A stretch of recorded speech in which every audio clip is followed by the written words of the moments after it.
These are very basic facts. First of all, what is meant by order of an element in a group is the least positive integer n such that a power n equals to identity element of the group. And if no such n exists, then we say that the order of the element is infinite. And here are some well-known facts about the order of elements. Order of an element and order of its inverse are always equal in any group. If G is a finite group, then order of A divides the order of G. This is a consequence of Lagrange's theorem. Moreover, if we have two elements A and B in a group G such that these two elements commute, then for these two commuting elements, we have this property that order of this product AB must divide the LCM of order of A and order of B. And in a particular case, that is, if the orders are relatively prime, that is, if we have two elements in a group whose order is relatively prime and these elements commute, then order of AB must be equals to order of A multiplied by order of B. Of course, if group G is abelian one, then this condition automatically holds. And we are working in finite fields. Field is under addition and abelian group, so no problem for our case.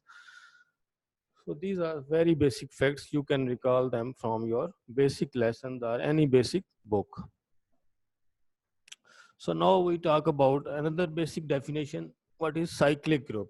A group G is said to be a cyclic group if there exists some G belongs to G such that G can be written as powers of this element small g. If every element of G can be expressed as a power of this element, this could be any element, then we say that G is cyclic and this element will be its generator. We denote this by we symbolized this group, cyclic group, by this way. G equals to these brackets may shows that the group is cyclic and G is its generator.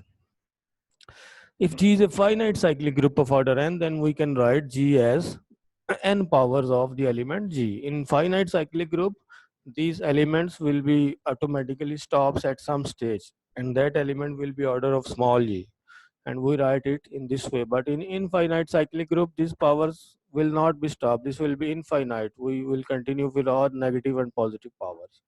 So these are all about the definition of cyclic groups. Now here some well-known facts about cyclic groups. Everybody knows the generator of a cyclic group is not unique. If we have a cyclic group, one element is enough to generate the whole group, but that one particular element is not unique. The role of generator can be played by more than one element. And also, if G is a finite group, and if we take any element is finite group, then this element G will generate the whole group if its order is equals to order of the group. And this is a very nice property that if in a group there exists some element whose order is equals to the order of the finite group G, then group will become cyclic and that element will be the generator of that cyclic group. Also, here this is another result that the cyclic group generated by G can also be generated by its inverse. Whenever we have some cyclic group generated by G, that group must also be generated by its inverse. That is, G and G inverse generate the same group. Moreover, any infinite cyclic group has exactly two generators. A finite cyclic group of order n has exactly phi of n generator, where phi denotes the Euler's phi function. So now, after recalling these basic facts in this lecture, now we come towards this example. In this example, we examine some basic properties about finite fields. So here in this example, we consider the field with 9 elements. And this 9 elements field can be obtained by extending F3 in some element theta, where theta is root of this irreducible polynomial. And this consists of 9 elements, you know very well. Addition in this field is performed by pointwise. I mean, if we have two elements of this form, a1 plus b1 theta, a2 plus b2 theta, what is the rule of addition? We add a1 in a2 and b1 in b2, like polynomials. And what about multiplication? For example, if we take these two elements, we first multiply them by distributive law, and after using distributive law, what we did, We multiply them and then we use this relation theta square equals to -1 and -1 equals to 2. So we use this relation again and again, and after simplification we get this is equals to 1. For example, here when we multiply 2 plus theta with 2 plus 2 theta, we get 4 plus 4 theta plus 2 theta plus 2 theta square.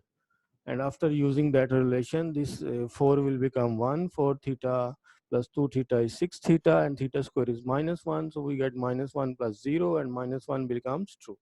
So notice that we use the relation theta square plus 1 equals to 0 to simplify the multiplication. An easier way to simplify the process of multiplication is to make use of the fact that elements of F9 can be written as powers of single elements. Multiply करना मुश्किल नहीं है, आप कर सकते हैं, लेकिन इसको और ज़्यादा आसान बनाया जा सकता है। अगर आप इस फील्ड के एलिमेंट्स को सिंगल एलिमेंट की पावर में लिख लें तो उन्हें मल्टीप्लाई करना बहुत आसान हो जाएगा।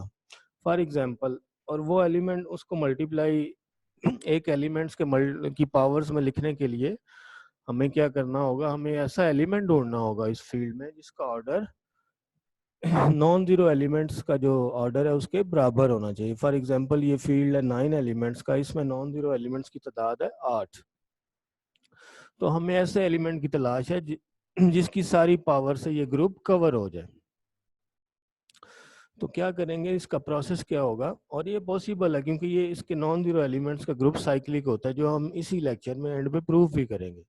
ऐसा एलिमेंट एग्जिस्ट करता है, उसकी एग्जिस्टेंस हम प्रूफ करेंगे, लेकिन इसको फाइंड कैसे करना है उसका तरीकाकार देख लें। यहाँ पे क्या है कि इसका तरीकाकार क्या होगा कि ग्रुप का ऑर्डर कितना है, 8। F9 स्टार मीन्स 0 को हमने एक्सक्लूड किया हुआ है F9 में से, नॉन जीरो एलिमेंट्स का ग्रुप, इसका ऑर्डर 8 है। तो इसमें से हमें ऐसे एलिमेंट की तलाश है जिसका ऑर्डर 8 हो, वही सारे ग्रुप को जनरेट करेगा।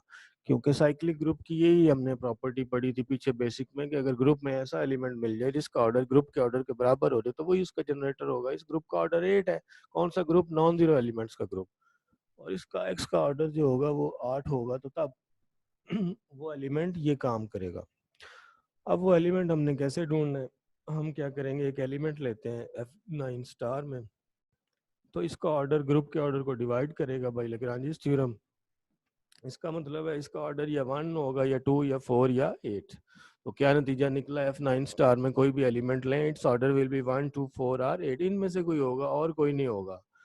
तो अगर किसी का ऑर्डर 2 हो गया तो ठीक है, अगर 2 ना हुआ तो 2 चॉइसेस बच जाएंगी, अगर 4 ना हुआ तो फिर 4 से आगे 8 ही आ जाएगा।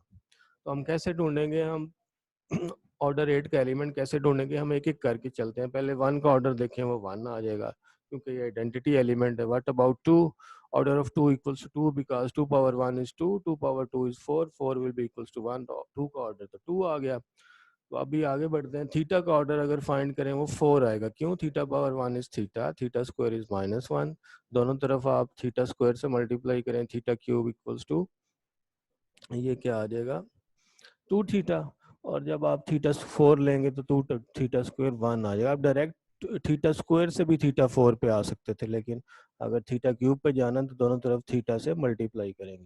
तो थीटा 4 पे आइडेंटिटी आ गया, तो थीटा का ऑर्डर 4 आ गया, लीस्ट पॉजिटिव पावर इस पे आइडेंटिटी आएगी।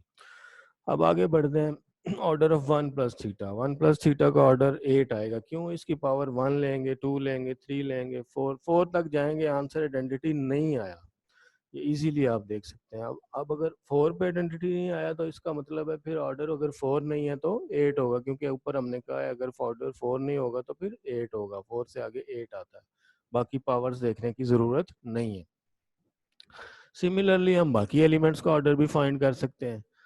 तो लेकिन हमें एक एलिमेंट मिल गया ऑर्डर 8 का, इससे हमारा काम बन जाएगा, इट इज एनफ। हमने करना क्या है, हमने इस फील्ड के एलिमेंट्स को किसी सिंगल एलिमेंट्स की पावर में लिख के देखना है कैसे लिखेंगे। तो उसके लिए ऐसा एलिमेंट चाहिए होगा जिसका ऑर्डर 8 के इक्वल होगा।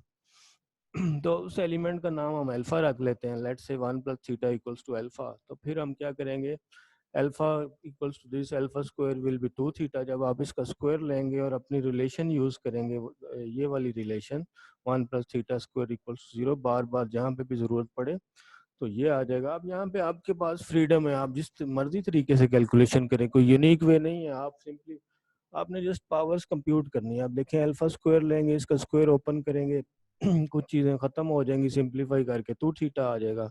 दोनों तरफ आप इसको अल्फ़ा से मल्टीप्लाई कर लें, अल्फ़ा 1 प्लस थीटा है, इन दोनों को मल्टीप्लाई करें, क्या आ जाएगा 2 थीटा प्लस 2 थीटा स्क्वायर, और 2 थीटा वैसे रहेगा 2 theta square minus 2 theta, 2 minus 2 हो जाएगा और वो 1 आ जाएगा, और इसके दोनों तरफ स्क्वायर ले लें तो ये 2 आ जाएगा। इस तरह से ये पावर्स आप कंप्यूट कर सकते हैं।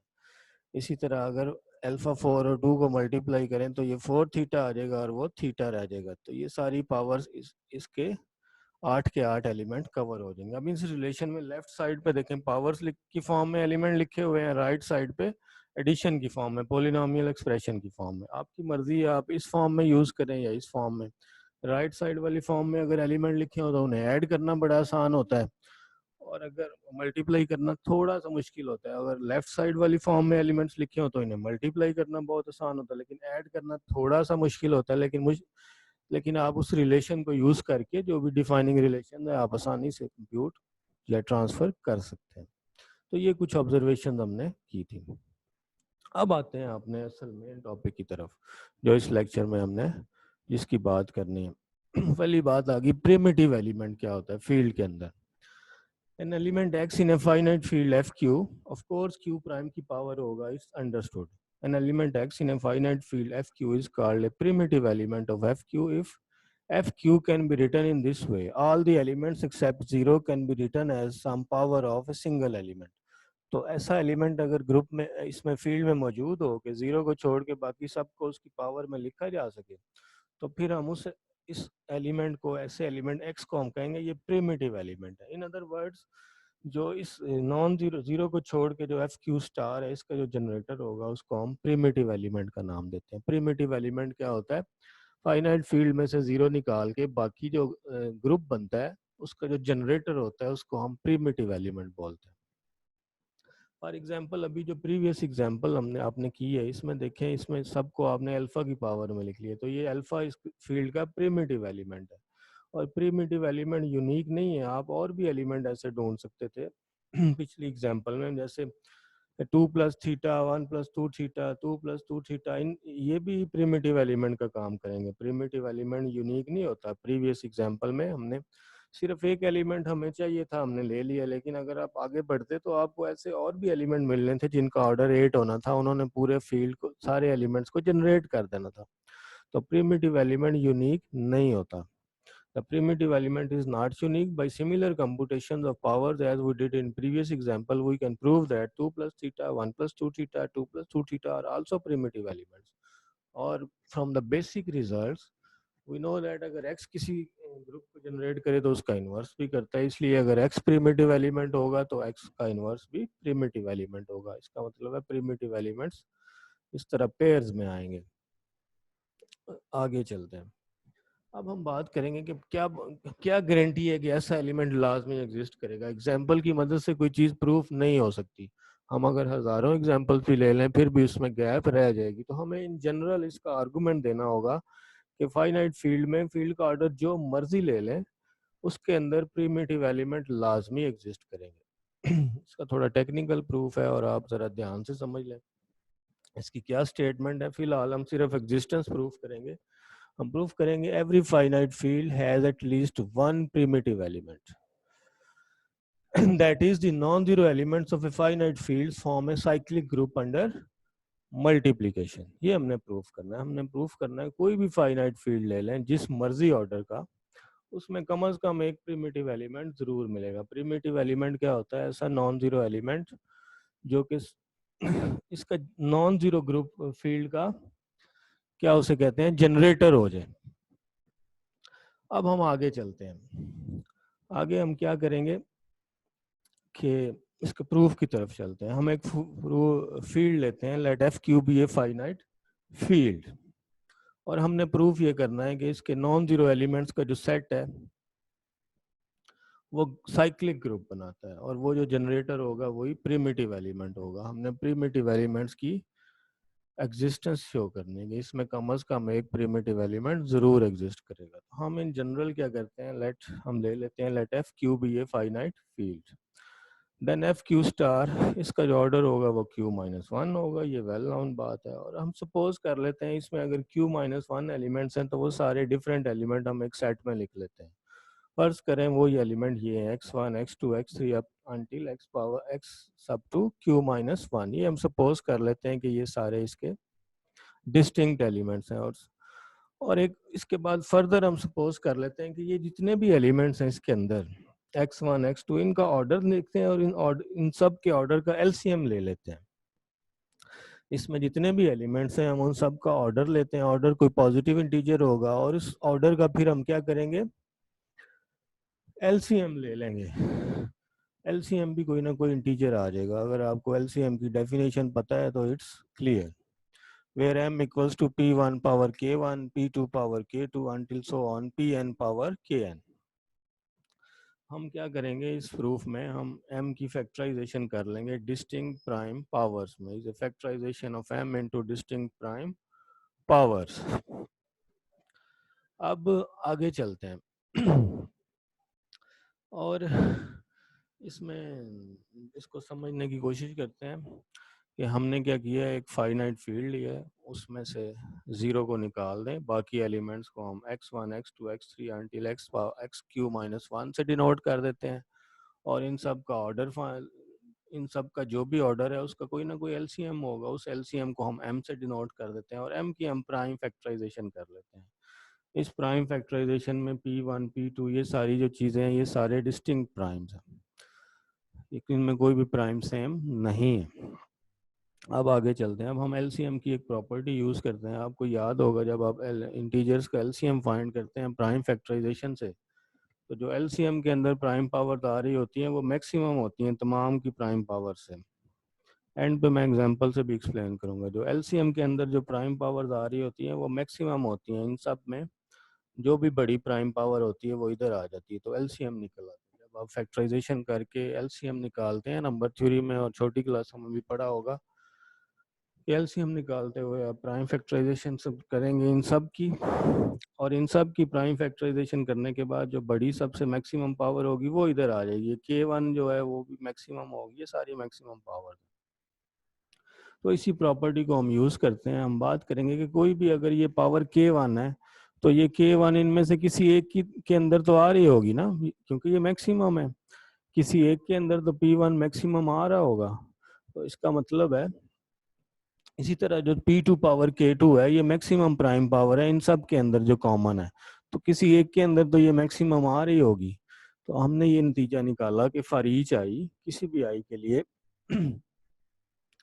जो पी आई पावर के आई है वो डिवाइड करेगा ऑर्डर ऑफ एक्स आई को फॉर ईच आई।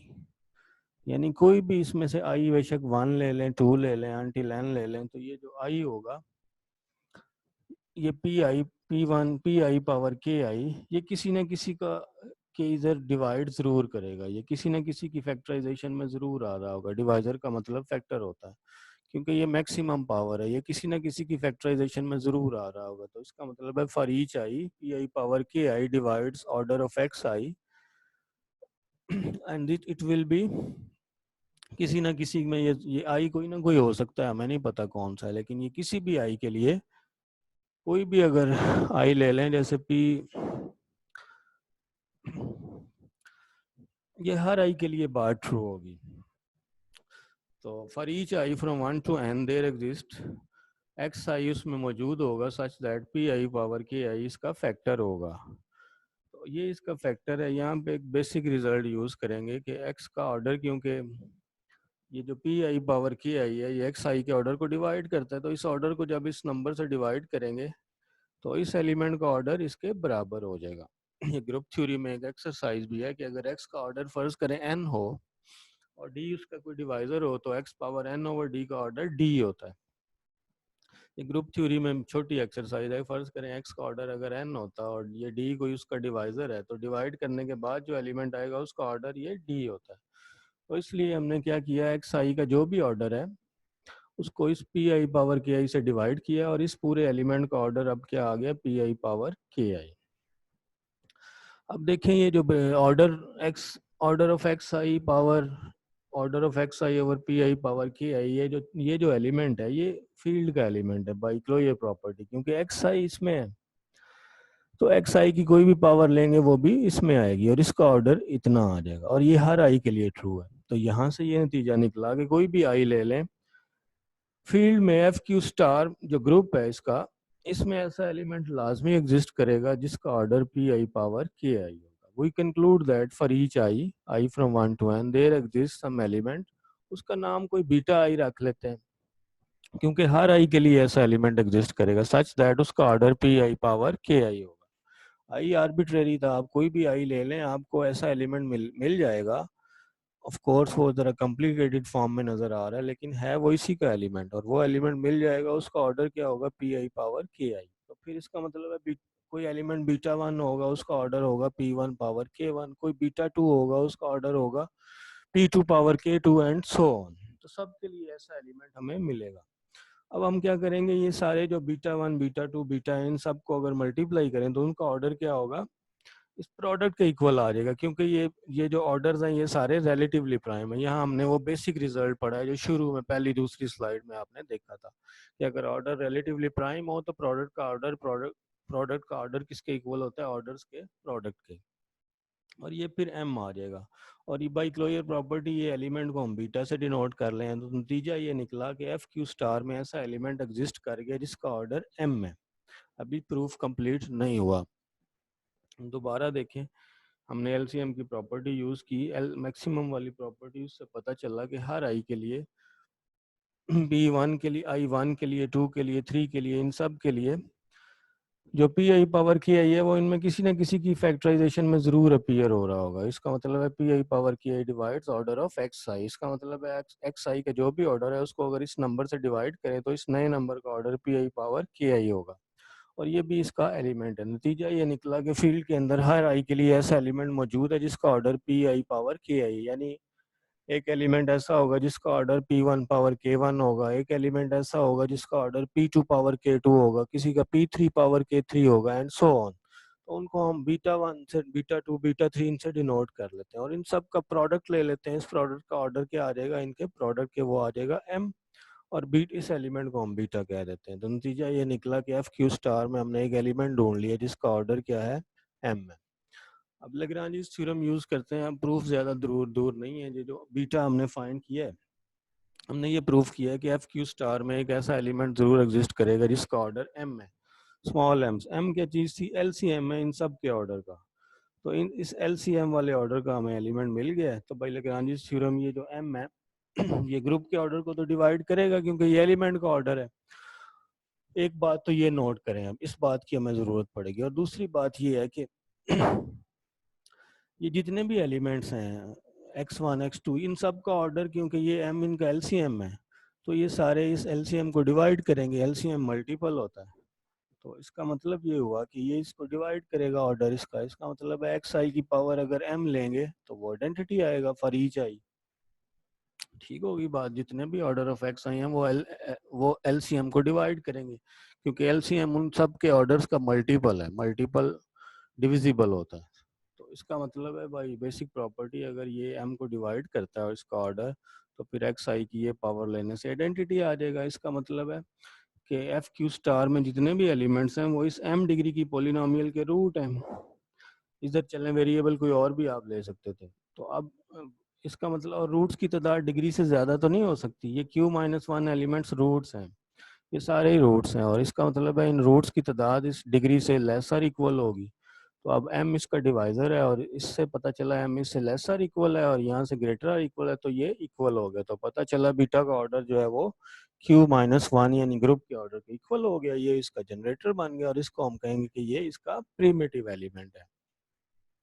तो इस प्रूफ को आप अगर समझ ना आए तो इसको आप बार बार सुनिएगा, बार बार रिपीट कीजिएगा तो इंशाल्लाह आपको समझ आ जाएगा। इसमें हमने प्रूफ किया है कोई भी फाइनाइट फील्ड ले लें, इस फाइनाइट फील्ड के अंदर जीरो को अगर निकाल दें तो वो जो ग्रुप बनता है वो साइक्लिक ग्रुप होता है, और उसके और वो लाजमी साइक्लिक होगा और उसके जो जनरेटर होंगे वो जरूर एग्जिस्ट करेंगे, इसीलिए वो साइक्लिक होगा। तो इसमें हमने प्रिमिटिव एलिमेंट की एग्जिस्टेंस भी प्रूफ कर दिया और ये साइक्लिक भी हो गया। तो अब इसमें मैंने ये जो प्रॉपर्टी यूज़ की है एलसीएम वाली, इसको मैं इस एग्जांपल की मदद से डिस्क्राइब करता हूँ। फ़र्ज़ करें किसी ग्रुप में हमारे पास 3 एलिमेंट एक्स वाई जेड। फ़र्ज़ कर लेते हैं एक्स के ऑर्डर जो है वो ये है, वाई का ऑर्डर ये है और जेड का ऑर्डर कोई नंबर होगा सिंप्लीफाई करके, जो भी नंबर है। लेकिन जो एलसीएम आएगा, जो स्मॉल एम था, वो क्या आएगा, इनमें से जो मैक्सिमम पावर होगी वो आएगी। 3 की पावर्स में जो मैक्सिमम, 5 में जो मैक्सिमम। तो पता ये चला ये जो एलसीएम वाला नंबर स्मॉल एम है, इसमें जितनी भी पावर आ रही है वो किसी न किसी एक में ज़रूर अपीयर हो रही है। यही प्रॉपर्टी हमने वहाँ यूज़ की थी यहाँ पे, कि for each i p i power k i divide order of x i for some, एक ऐसा एलिमेंट ज़रूर एग्जिस्ट करेगा। ये प्रॉपर्टी हमने उधर, आप देख लें 2 पावर 5 है, तो ये इन तीनों में से, वहां पे तो q-1 एलिमेंट थे, यहाँ पे 3 एलिमेंट है, समझाने के लिए मैंने 3 एलिमेंट लिए हैं। तो 2 पावर 5 देखें, इन तीनों में से किसी एक में मौजूद होगा। 2 पावर 5 इसका डिवाइड है, 3 पावर 9 जो है वो भी किसी एक में मौजूद है, 5 पावर 9 भी किस कहीं ना कहीं मौजूद होगा, और 7 पावर 2 भी कहीं ना। तो ये जितने भी फैक्टर्स हैं ये कहीं ना कहीं पड़े होंगे। तो इस प्रॉपर्टी को हमने वहां पे यूज किया। तो यहाँ पे बाकी जो इससे कंक्लूजन निकलेंगे वो अगले लेक्चर में डिस्कस करेंगे। कोई बात अगर समझ नहीं आएगी तो वो ऑनलाइन सेशन में डिस्कस हो जाएगी।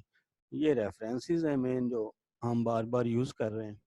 तो यहाँ पे जो है ये वाला लेक्चर क्लोज हो जाता है। इसको आप बार बार रिवाइज करें, इसको आप लिखें, लिख के अपने नोट्स तैयार करें, और खुद से अगर कोई पॉइंट समझ नहीं आता तो उसको आप रिवर्स करके रिवाइंड करके दोबारा सुनें, बार बार ट्राई करें, और इंशाल्लाह ये आपको समझ आ जाएगी। फिर भी कोई बात समझ ना आई तो फिर कल ऑनलाइन सेशन में इसको हम स्टडी करेंगे।